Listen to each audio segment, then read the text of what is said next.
বন্ধুরা, তোমরা সবাই কেমন আছো? আশা করি তোমরা ভালো আছো। আজ আমি সিন্ধু সভ্যতার ধ্বংসের কারণ নিয়ে আলোচনা করব। আলোচনা শুরু করার আগে বলে রাখি, তোমরা চ্যানেলটা অবশ্যই সাবস্ক্রাইব করো, ভালো লাগলে লাইক, শেয়ার, কমেন্ট করো। তাহলে চলো এখন শুরু করি। সিন্ধু সভ্যতা মতো প্রাণবন্ত সভ্যতা কী কারণে বিলুপ্ত হয় তা ঠিক জানা যায় না। কোনো নির্দিষ্ট কারণ জানা না থাকায় সিন্ধু সভ্যতার নিদর্শনগুলি পরীক্ষা করে পণ্ডিতেরা এই সভ্যতা ধ্বংসের কারণ অনুমান করেন। সিন্ধু লিপির পাঠোদ্ধার হলে হয়তো এই বিষয়ে আলোকপাত হতে পারে। পণ্ডিতদের মতে সিন্ধু সভ্যতার অন্তর্গত বিভিন্ন শহরের ধ্বংস বিভিন্ন কারণে ঘটেছিল। কোনো একটিমাত্র কারণে সকল শহরগুলি ধ্বংস হয়েছিল এমন কথা বলা যায় না। কেউ কেউ বলছেন যে বাড়িপাতের হ্রাস, তার ফলে কৃষি ধ্বংস হয়ে যাওয়ার ফলে সিন্ধু সভ্যতা ধ্বংস হয়েছিল। সেটা কি বলা হয় যে প্রাকৃতিক কারণগুলির মধ্যে সিন্ধু অঞ্চলে জলবায়ুর পরিবর্তন সিন্ধু সভ্যতার ধ্বংসের জন্য দায়ী ছিল বলা যায়। একদা সিন্ধু অঞ্চলে মহিষ, বাইসন, বাঘ, গন্ডার, হাতি প্রভৃতি প্রাণীর অস্তিত্ব ছিল বলে জানা যায়। প্রচুর বৃষ্টিপাতযুক্ত বা বাড়িপাতযুক্ত এবং স্যাঁতস্যাঁতে জলাভূমি অঞ্চলে এই প্রাণীগুলি বাস করত। সুতরাং সিন্ধু উপত্যকায় একদা প্রচুর বৃষ্টিপাত হতো একথা অনুমান করা হয়। কালক্রমে সিন্ধু উপত্যকায় আবহাওয়ার পরিবর্তন ঘটে, বৃষ্টিপাত খুবই কমে যায়। বৃষ্টিপাত কমে যাওয়ার ফলে সিন্ধু অঞ্চলে মরুভূমি জেগে ওঠে, মাটিতে লবণের পরিমাণ বেড়ে যায়। এই প্রাকৃতিক পরিবর্তনের ফলে কৃষি ব্যবস্থা ধ্বংস হয়, শহরগুলির খাদ্য সরবরাহ নষ্ট হয়। এছাড়া এই সময় মাত্রাতিরিক্ত গাছপালা কাটা ও বাঁধ তৈরিতে অবহেলাও সিন্ধু সভ্যতার পতনের মূলে দায়ী ছিল বলে মনে করা হয়। একদিকে বৃষ্টিপাত কম ও জমিতে জল সরবরাহ কমে যাওয়ার কারণ সম্পর্কে হুইলার বলেন যে সিন্ধু নগরগুলিতে গৃহ নির্মাণের জন্য প্রচুর পোড়ামাটির ইটের দরকার হতো। ইট পোড়াবার জন্য শত শত বছর ধরে স্থানীয় জঙ্গল কেটে কাঠ জোগাড় করা হয়। ব্যাপক গাছ কাটার ফলে বৃষ্টিপাত কমে যায়। তাছাড়া সিন্ধু নদের জল বাঁধ দ্বারা ধরে রেখে চাষাবাদ করা হতো। পরবর্তীকালে এই বাঁধ মেরামতের কোনো চেষ্টাই করা হয়নি। এর ফলে নদীর জল কৃষির জন্য পাওয়াই যেত না। এইভাবে কৃষি নষ্ট হয়। অনেকের মতে ভয়াবহ ভূমিকম্পের ফলে হরপ্পার নগরগুলি ধ্বংস হয়। মহেঞ্জোদারোতে যে নরকঙ্কালগুলি পাওয়া গেছে সেগুলি পরীক্ষা করে দেখা যায় যে তাদের সংস্কার করা হয়নি। অনেকগুলো কঙ্কালের গায়ে ক্ষতচিহ্ন দেখা যায়। সম্ভবত ভূমিকম্পে নগর বিধ্বস্ত হওয়ার ফলে মৃতদেহগুলো সৎকার করা হয়নি বলে মনে করা হয় এবং মৃতদেহগুলো ক্ষতবিক্ষত হয়ে যায়। হয়তো সিন্ধু উপত্যকায় ভূমিকম্পের কেন্দ্র ছিল, যার ফলে এই নগরী ধ্বংস হয়। ভূমিকম্প তত্ত্বের দুর্বলতা এই যে হরপ্পা সহ অন্য নগরগুলি ভূমিকম্পে ধ্বংস হয় এমন কোনো প্রমাণ নেই। মহেঞ্জোদারোর ক্ষেত্রে ভূমিকম্পের তত্ত্ব সত্য হলেও অন্যত্র তা খাটে না। তাছাড়া ডাক্তার সাংখালিয়া প্রশ্ন করেছেন যে যদি মহেঞ্জোদারোর অধিবাসীরা তাদের শহর ধ্বংস হলে পরপর 7টি স্তরে 7বার শহরের পুনর্নির্মাণ করে থাকেন, তবে ভূমিকম্পে ধ্বংসের পর পুনরায় নগর গঠনে তাদের বাধা কী ছিল? সুতরাং অন্য কোনো কারণ নিশ্চয়ই মহেঞ্জোদারোর পতনের জন্য দায়ী ছিল বলা যায়। আবার কেউ বন্যার প্রকোপের কথা বলেছেন। হরপ্পার সংস্কৃতির ধ্বংসের জন্য প্রাকৃতিক কারণের মধ্যে অনেকে সিন্ধু বন্যাকে বিশেষ গুরুত্ব দেন। সিন্ধু নদে পলি পড়ে নদীর গর্ভ উঁচু হয়ে যায়। এজন্য বর্ষার নদীর জল কুল ছাপিয়ে শহর প্লাবিত করতে থাকে। বন্যার হাত থেকে শহরকে রক্ষা করা কঠিন হয়ে পড়ে। মহেঞ্জোদারোতে দেখা যায় যে বন্যার জল হতে শহরকে রক্ষা করার জন্য নদীর পাড়ে 50 ফুটের বেশি চওড়া বাঁধ দেয়া হয়। বাড়ির ভিতর যাতে বন্যার জল ঢুকতে না পারে এজন্য বাড়ির ভিত উঁচু করা হয়। বাড়ির যে অংশ জল লাগবার সম্ভাবনা ছিল সেই অংশ পোড়ামাটির ইট দ্বারা তৈরি করা হয়।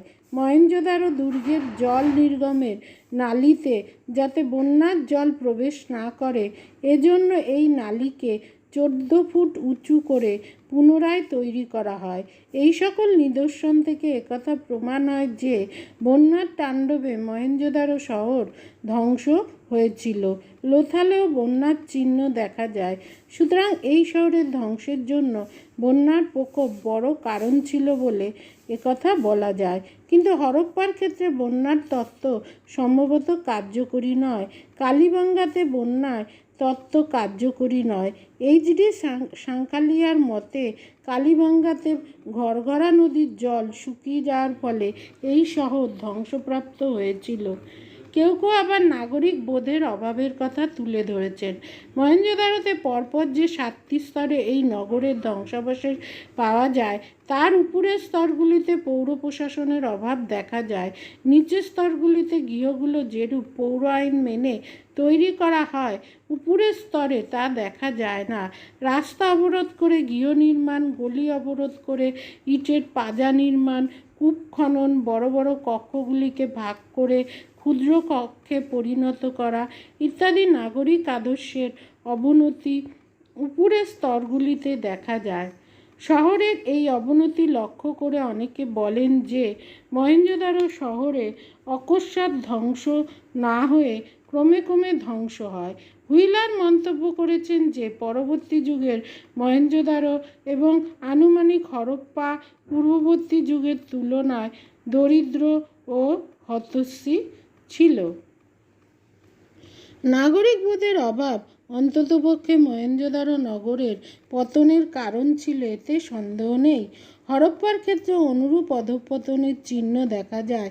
বাণিজ্য বা এই নগরগুলির সমৃদ্ধির প্রধান কারণ ছিল তা আর অবশিষ্ট ছিল না।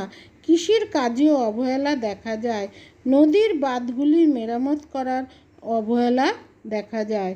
সুতরাং হরপ্পা সভ্যতার নিদর্শন পরীক্ষা করলে এই সভ্যতার পরবর্তী স্তরগুলিতে ক্রমিক অবনতির ছাপ স্পষ্টভাবে ধরা পড়ে। এই ক্রমিক অবনতির ফলেই হরপ্পা সভ্যতা ধ্বংস হয় বলে মনে করা হয়। হরপ্পা শহরগুলিতে বৈদেশিক আক্রমণ হওয়ার আগেই এই অবক্ষয়ের সূচনা হয়। বৈদেশিক আক্রমণের পর হয়তো ক্ষয় দ্রুত হয়, কিন্তু অবক্ষয় ভিতর থেকেই হয় বলে অনেকে মনে করেন। একথা বলে হরপ্পা সংস্কৃতি কেন তার উচ্ছল প্রাণশক্তি হারিয়ে ক্ষয় ধরা জরাজীর্ণ হয়ে যায় এবং ধ্বংসের কোলে ঢলে পড়ে। পণ্ডিতদের মতে হরপ্পা নগরের লোকেরা ছিল দারুণ রক্ষণশীল। নতুন কিছু তারা শিখতে চাইতো না। যেমন চলছে তেমনই চলবে তারা বিশ্বাস করত। যুগের পরিবর্তনের সঙ্গে তারা নিজেদের খাপ খাওয়াতে জানত না। অধিকন্তু যা ছিল তাকে ভালোভাবে রক্ষা করতেও তারা শেখেনি। আবহাওয়ার পরিবর্তন হলে, সিন্ধু নদীর গতিপথ বদলালে তারা জলসেচের জন্য খাল খননের কোনো চেষ্টা করেনি। অথচ সুমেরিয়ার খাল কেটে জলসেচ ব্যবস্থার কথা তারা জানত। বন্যার তাণ্ডবে মহেঞ্জোদারো বিপন্ন হলে তারা বন্যা রোধের জন্য উপযুক্ত বাঁধ দেওয়ার চেষ্টা করেনি। নগরগুলির পৌরশাসন ব্যবস্থাকে দৃঢ় ও আঁটোসাঁটো রাখার চেষ্টা পরবর্তী যুগে দেখা যায়নি। তাই রাস্তা আটকে বাড়ি তৈরির প্রবণতা বাড়ে। সুতরাং হরপ্পা সভ্যতার অবক্ষয় হরপ্পা অধিবাসীদের পরিবর্তন বিমুখতা ও সংস্কার বিমুখতার ফলে ঘটে। প্রাকৃতিক বিপর্যয় ও বৈদেশিক আক্রমণের তীব্রতার ফলে হরপ্পা নগরগুলি ধ্বংস হয়, কিন্তু তার প্রাণশক্তি আগেই ক্ষয় পায়।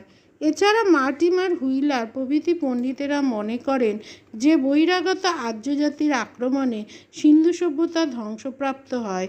ঋগ্বেদে আর্য দেবতা ইন্দ্রকে পুরন্দর বা পুরের ধ্বংসকারী বলা হয়েছে। এক্ষেত্রে পুর বলতে সিন্ধু নগর বোঝায় বলে হুইলার মনে করেন। ডিডি কোশাম্বীও এই অভিমত ব্যক্ত করেছেন। মহেঞ্জোদারোতে মনুষ্য কঙ্কালগুলির খুলিতে ধারালো অস্ত্রের দ্বারা আঘাতের চিহ্ন এবং মৃতদেহগুলো ইতস্তত বিক্ষিপ্ত থাকা ও মৃতদেহগুলিকে সৎকার না করা এই ইঙ্গিত দেয় যে আকস্মিক আক্রমণের ফলেই এই সকল নগরবাসী নিহত হয়। অনুমান করা হয় যে সিন্ধু শহরে কোনো বহিরাগত জাতি আক্রমণ চালায়।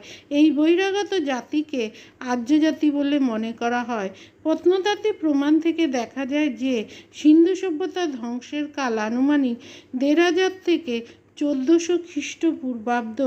অপরদিকে আর্য জাতির ভারতে আগমনের কাল আনুমানিক ১৫০০ থেকে ১৪০০ খ্রিস্টপূর্বাব্দ। সিন্ধু নগরগুলির পতন ও আর্য জাতির আগমনের সমকালীনতা আকস্মিক ঘটনা নয়। আর্য জাতি ছিল গ্রামীণ জীবনে অভ্যস্ত, পশুপালন ছিল তাদের আদি জীবিকা। সিন্ধু উপত্যকার নগর সভ্যতাকে তারা পছন্দ করত না। এই কারণে তারা এই সভ্যতাকে ধ্বংস করে ফেলে। আর্যদের হাতে ছিল লোহার অস্ত্র এবং যুদ্ধে তারা ঘোড়া বা রথ ব্যবহার করত। সিন্ধু অধিবাসীরা তামার অস্ত্র নিয়ে তাদের বাধা দিতে পারেনি। এই জন্য সিন্ধু অধিবাসীরা সহজে পরাস্ত হয়। ডক্টর সাংকালিয়ার মতে তিনি বলেছেন যে বলেছেন যে মহেঞ্জোদারোর ক্ষেত্রে বৈদেশিক আক্রমণ প্রমাণিত হতে পারে, সিন্ধুর সকল শহরে তা প্রমাণিত হয় না। তার মতে হরপ্পার যে স্তরে শত্রুর আক্রমণে নিহত মৃতদেহগুলো আবিষ্কৃত হয়েছে তা সংস্কৃতি হরপ্পা ও সিন্ধু সংস্কৃতি থেকে স্বতন্ত্র, কারণ এই স্তরের গৃহগুলির দেয়াল তারা করে যা তা জিনিস দ্বারা তৈরি করা। এই স্তরে মৃৎপাত্রের ভিতর মৃতদেহ রেখে মৃতদেহ সমাধি দান একটি স্বতন্ত্র সভ্যতার নির্দেশ দেয়। তাছাড়া সিন্ধু শহরগুলির সকল শহরে আর্য জাতির আক্রমণের চিহ্ন পাওয়া যায় না। আর্য জাতি এই আক্রমণ করে এমন কোনো বিশিষ্ট প্রত্নতাত্ত্বিক প্রমাণ নেই। অধিকাংশ প্রমাণ হলো শব্দতাত্ত্বিক। তবে মুকারের পাওয়া একটি শিলের উপরে বাটের ছেদাওয়ালা কুড়ালের চিত্র খোদাই করা আছে। কেউ কেউ বলেন যে আর্যরা এই রকম কুঠার ব্যবহার করত, কিন্তু এই প্রত্নতাত্ত্বিক প্রমাণ খুবই দুর্বল। সুতরাং আর্য জাতির আক্রমণের প্রমাণ কালানুক্রম, শব্দতত্ত্ব প্রভৃতি থেকে খোঁজার চেষ্টা করা হয়। অনেকে মনে করেন যে বেলুচিস্তানের অধিবাসীরা হরপ্পার নগরগুলি আক্রমণ করে। ম্যাকে নামে প্রত্নতত্ত্ববিদ এই মত প্রচার করেন। আবার অনেকে গৃহযুদ্ধের কথা বলেন, যার ফলে মৃতদেহগুলো সৎকার করা হয়নি। তবে আক্রমণকারী সকলেই বৈদিক আর্য ছিল একথা নিশ্চিত বলা যায় না। সুতরাং সিন্ধুর বিভিন্ন শহর ধ্বংসের জন্য বিভিন্ন কারণ ছিল। তাছাড়া এই সভ্যতা অকস্মাৎ ধ্বংস পায় একথা বলা যায় না। ধীরে ধীরে এই সভ্যতা বিলুপ্ত হয়। আজ আসি, দেখা হচ্ছে পরবর্তী ভিডিওতে।